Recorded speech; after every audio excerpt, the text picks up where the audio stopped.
نہ کر تقدیر کا شکوہ مقدر آزماتا جا، نہ کر تقدیر کا شکوہ مقدر آزماتا جا، ملے گی خود بخود منزل، قدم آگے بڑھاتا جا، قدم آگے بڑھاتا جا۔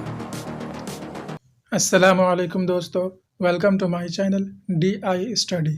ایک بار پھر سے آپ سب کا ہمارے چینل پر ویلکم اور خیر مقدم ہے۔ دوستو، جیسا کہ آپ جانتے ہیں کہ میٹرک اور انٹر کے ایگزام میں 10 نمبر کا سوال مضمون نگاری سے پوچھا جاتا ہے۔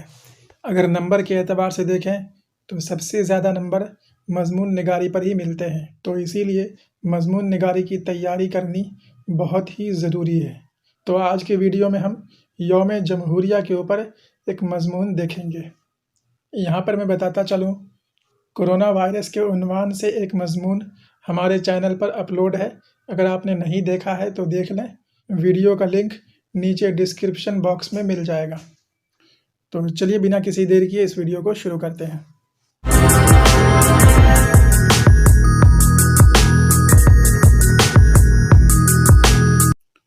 مضمون نگاری، عنوان ہے یوم جمہوریہ 26 جنوری۔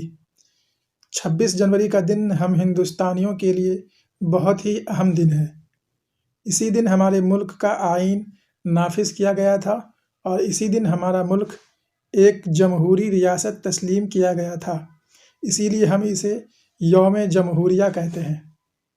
یوم جمہوریہ کو انگلش میں ریپبلک ڈے اور ہندی میں گنتنتر دیوس کہتے ہیں، اور ہر سال ہم اسے قومی جذبے اور احترام کے ساتھ ایک قومی تہوار کی شکل میں مناتے ہیں۔ 26 جنوری کی اہمیت دوسری وجوہات سے بھی ہے۔ اسی دن لاہور میں کانگریس کا ایک اہم اجلاس ہوا تھا، جس کی صدارت پنڈت جواہر لال نہرو نے کی تھی۔ نہرو نے اس دن انگریز حکومت کے سامنے مکمل آزادی کی مانگ کی تھی۔ اس کے علاوہ 26 جنوری 1930 کو سارے ملک میں جھنڈا لہرا کر مکمل آزادی کا حلف لیا گیا تھا۔ 15 اگست 1947 کو ہمیں آزادی تو ملی، لیکن اس وقت مکمل طور پر ملک آزاد نہ تھا۔ انگریز حکومت کے مقرر کردہ governor general Lord Mountbatten ہمارے ملک میں موجود تھے۔ اس لیے ہمارے ملک کے سیاسی رہنماؤں کے لیے یہ ضروری تھا کہ جلد سے جلد آئین یعنی سمویدھان کی تشکیل کر لی جائے۔ اس کے لیے پہلے قانون ساز اسمبلی کی تشکیل ہوئی۔ آئین تیار کرنے کے لیے ایک کمیٹی کا قیام کیا گیا، جس کے صدر یعنی ادھیکش بابا صاحب بھیم راؤ امبیڈکر بنائے گئے۔ ان کی صدارت میں یعنی ان کی ادھیکشتا میں آئین سازی کا کام چلتا رہا۔ دنیا کے مشہور ممالک کے آئین جمع کیے گئے اور آخرکار 2 سال 11 مہینے 18 دن کی محنت و مشقت کے بعد یہ آئین بن کر تیار ہوا اور 26 نومبر 1949 کو قانون ساز اسمبلی سے یہ پاس ہو گیا اور 26 جنوری 1950 سے نافذ کر دیا گیا۔ آئین کی تمہید میں ہی ہندوستان کو ایک جمہوری ریاست تسلیم کیا گیا۔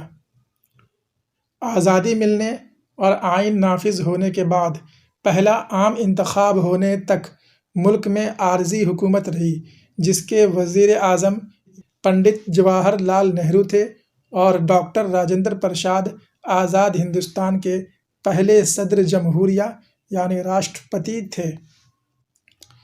یوم جمہوریہ 26 جنوری کو ہر سال قومی تہوار کی شکل میں منایا جاتا ہے۔ ہندوستان کی دارالحکومت یعنی راجدھانی دہلی میں اس کا خاص اہتمام ہوتا ہے۔ لاکھوں لوگ جمع ہوتے ہیں اور اس قومی تہوار میں حصہ لیتے ہیں۔ تو یہ تھا 26 جنوری یعنی یوم جمہوریہ کے اوپر ایک مختصر سا مضمون۔ امید ہے کہ آپ کو پسند آیا ہوگا۔ جاتے جاتے ویڈیو کو لائک کر دیں اور شیئر بھی کر دیں۔ چینل کو اگر ابھی تک سبسکرائب نہیں کیا ہے تو کر لیں۔ ویڈیو دیکھنے کے لیے بہت بہت شکریہ۔